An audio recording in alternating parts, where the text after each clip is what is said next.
RRV NTPC under graduate में objection रोज करने के लिए सबसे पहले आप अपनी जीमेल खोलिए।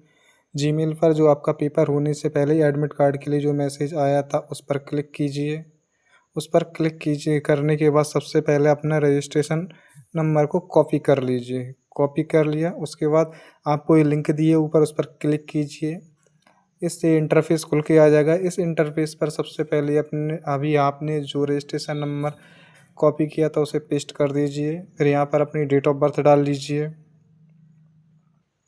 डेट ऑफ बर्थ डालने के बाद एक कैप्चा कोड होगा। कैप्चा कोड डालने के बाद इसे लॉगिन पर क्लिक कर दीजिए।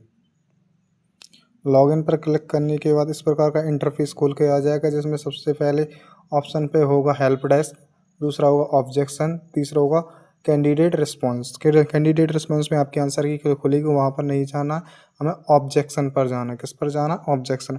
जब ऑब्जेक्शन पर क्लिक करेंगे तो ये इंटरफेस खुल जाएगा। फिर इंटरफेस खुलने के बाद यहाँ पर आएगा click here to raise new objection, plus वाले साइन पर आप क्लिक कर दीजिए।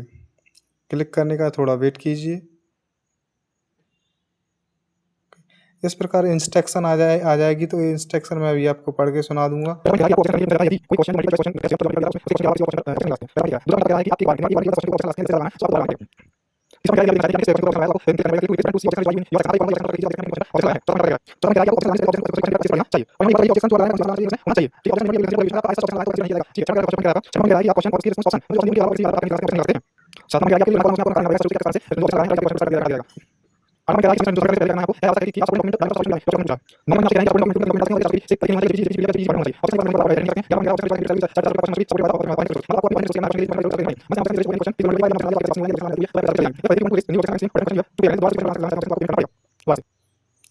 अब हम सबसे पहले इस इंटरफेस को थोड़ा बड़ा कर लेंगे। जैसे ही बड़ा करेंगे तो यहाँ पे देखिए मेरी शिफ्ट लिखी आ गई है, मेरी डेट लिखी आ गई।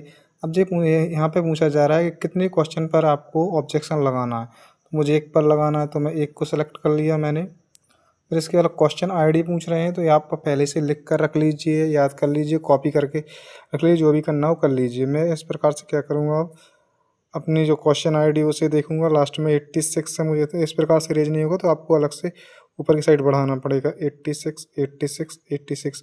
और ये क्वेश्चन आईडी कन्फर्म कर लेना, वरना किसी और क्वेश्चन पर लग जाए। तो 86 मुझे मिल गया। देखो भैया, मेरा ए क्वेश्चन आईडी है मेरी। जिस पर मैं क्वेश्चन लगा रहा है मैं कन्फर्म करूँगा। तो क्वेश्चन हम कन्फर्म करते हैं। अब क्या है मेरी आईडी, देखिए यहाँ बीच में मैसेज, ओके, 4100923048 इस क्वेश्चन पर लगानी है मुझे, तो इसे मैं सेलेक्ट कर लेता हूँ। इसे सेलेक्ट कर लिया मैंने। अब मैं पहले क्वेश्चन आईडी से कंफर्म करूँगा, जैसे मैंने लिख कर रखी थी सबसे पहले, उससे उसके बाद ही हम आगे जाएंगे, वरना किसी क्वेश्चन पर भी क्वेश्चन रेज हो जाएगा। तो मैं क्वेश्चन आईडी कंफर्म करता हूँ, तो 444410023048 ओके। इतना होने के बाद हम इसे स्मॉल कर लेंगे।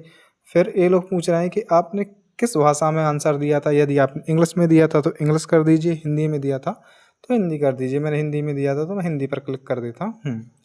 अब पूछ रहे हैं आप किस प्रकार का ऑब्जेक्शन रेज करना चाहते हैं। तो कैसा करना चाहते हैं, देखिए, अगर इनकरेक्ट और एम्बिगुअस क्वेश्चन है तो क्वेश्चन अस्पष्ट है या गलत है, क्वेश्चन ही गलत है, या आउट ऑफ सिलेबस या सिलेबस से बाहर आया है, या ऑल ऑप्शन कर इनकरेक्ट, या सारी के जितने चारों ऑप्शन दिए चारों के चारों ऑप्शन गलत हैं, या इन्होंने पूछा है मल्टीपल करेक्ट आंसर या एक से ज़्यादा आंसर सही है, या इनकरेक्ट आंसर की। तो मेरी जो क्वेश्चन है उसमें इनकरेक्ट आंसर की है, मतलब आंसर गलत दिया है आंसर की में, जबकि ऑप्शन सही ऑप्शन भी आंसर की में दिया है, तो मैं क्या लगाऊंगा, इनकरेक्ट आंसर की। इतना क्लिक कर दिया। अब do you want to add remark, इस ऐड रिमार्क में मैं कुछ नहीं करूँगा, क्या करूँगा, आंसर करेक्ट आंसर आईडी डाल दूँगा। क्या डाल दूँगा, करेक्ट आंसर आई और डी। इससे क्या होगा, उन्हें समझ में आ जाएगा कौन सा करेक्ट आंसर है। इसके लिए करेक्ट आंसर की आंसर आईडी क्या है, 441000, इसके बाद 99, इसके बाद 715। करेक्ट आंसर आईडी है 44 100 9900। देखो मैंने गलती कर दी थी, आप भी मत करना, इसके बीच में 00 था, ठीक है। 44 100 900 7 5, 44 100 900 715। ओके, इतने करने के बाद अब पूछेंगे कि आप सपोर्टिंग डॉक्यूमेंट क्या करेंगे। डॉक्यूमेंट आपको पहले से रेडी करना पड़ेगा, तो मैंने तो कर लिया था तो लगा देता हूँ। यानी सॉल्यूशन मांगेंगे यहाँ पे, यदि आप क्लिक करना चाहें तो कीजिए। ये गया और मैं है क्लिक करता हूँ। इसके अलावा मैंने अभी जो इमेज रेडी की है उस पर आएगा, डॉक्यूमेंट में जाना पड़ेगा। NTPC क्वेश्चन ढूंढ रहा हूँ मैं।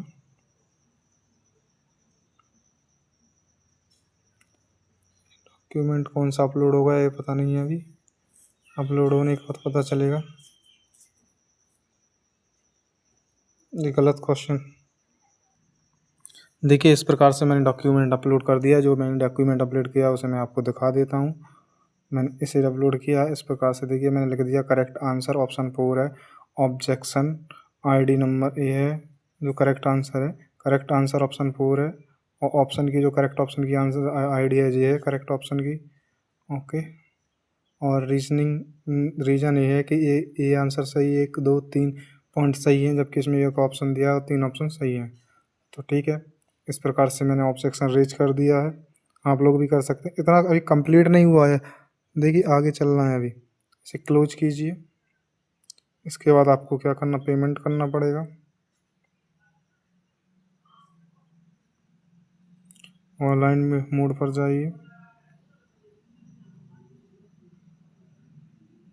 और यहाँ पे सबमिट का बटन है। सबमिट पर जैसे ही आप क्लिक करेंगे, प्लीज़ एंटर करेक्ट आंसर की फॉर ऑब्जेक्शन,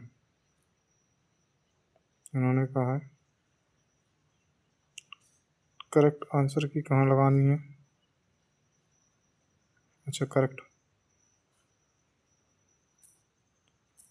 तो यहाँ पे क्या डालना पड़ेगा करेक्ट आंसर की, ऑप्शन 4। तो करेक्ट आंसर कौन सा था, ऑप्शन 4, तो आप डाल दीजिए। और आप कोई गलती करेंगे तो वो लोग सुधरवा देंगे। इस प्रकार से हम लोग ने सारा जो भी कॉलम बनना था वो सब बन लिया है। अब हम क्या करेंगे, सबमिट पर क्लिक करेंगे। कहाँ करेंगे, सबमिट पर क्लिक करते हैं। देखिए सबमिट पर क्लिक करते हैं तो जैसे ही आ जाएगा पेमेंट के लिए कितना 50 रुपया पेमेंट करना है। तो मैं कर देता हूँ पेमेंट। नहीं, हम लोग UPI से करेंगे और हम लोग QR कोड की हेल्प से करेंगे। डेबिट कार्ड, इंटरनेट, UPI, मांगा QR कोड, पे नाउ पे क्लिक करेंगे हम लोग।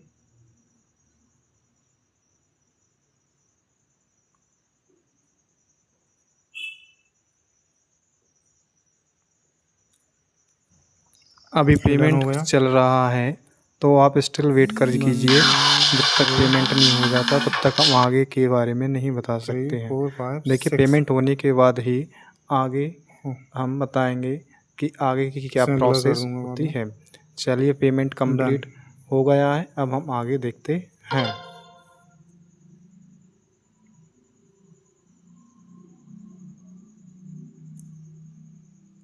देखिए इस your objection has been raised successfully.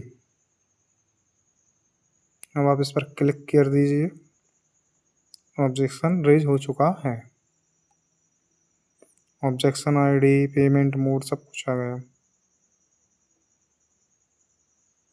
चाहो तो आप इसकी कॉपी फोटो स्क्रीनशॉट ले लीजिए।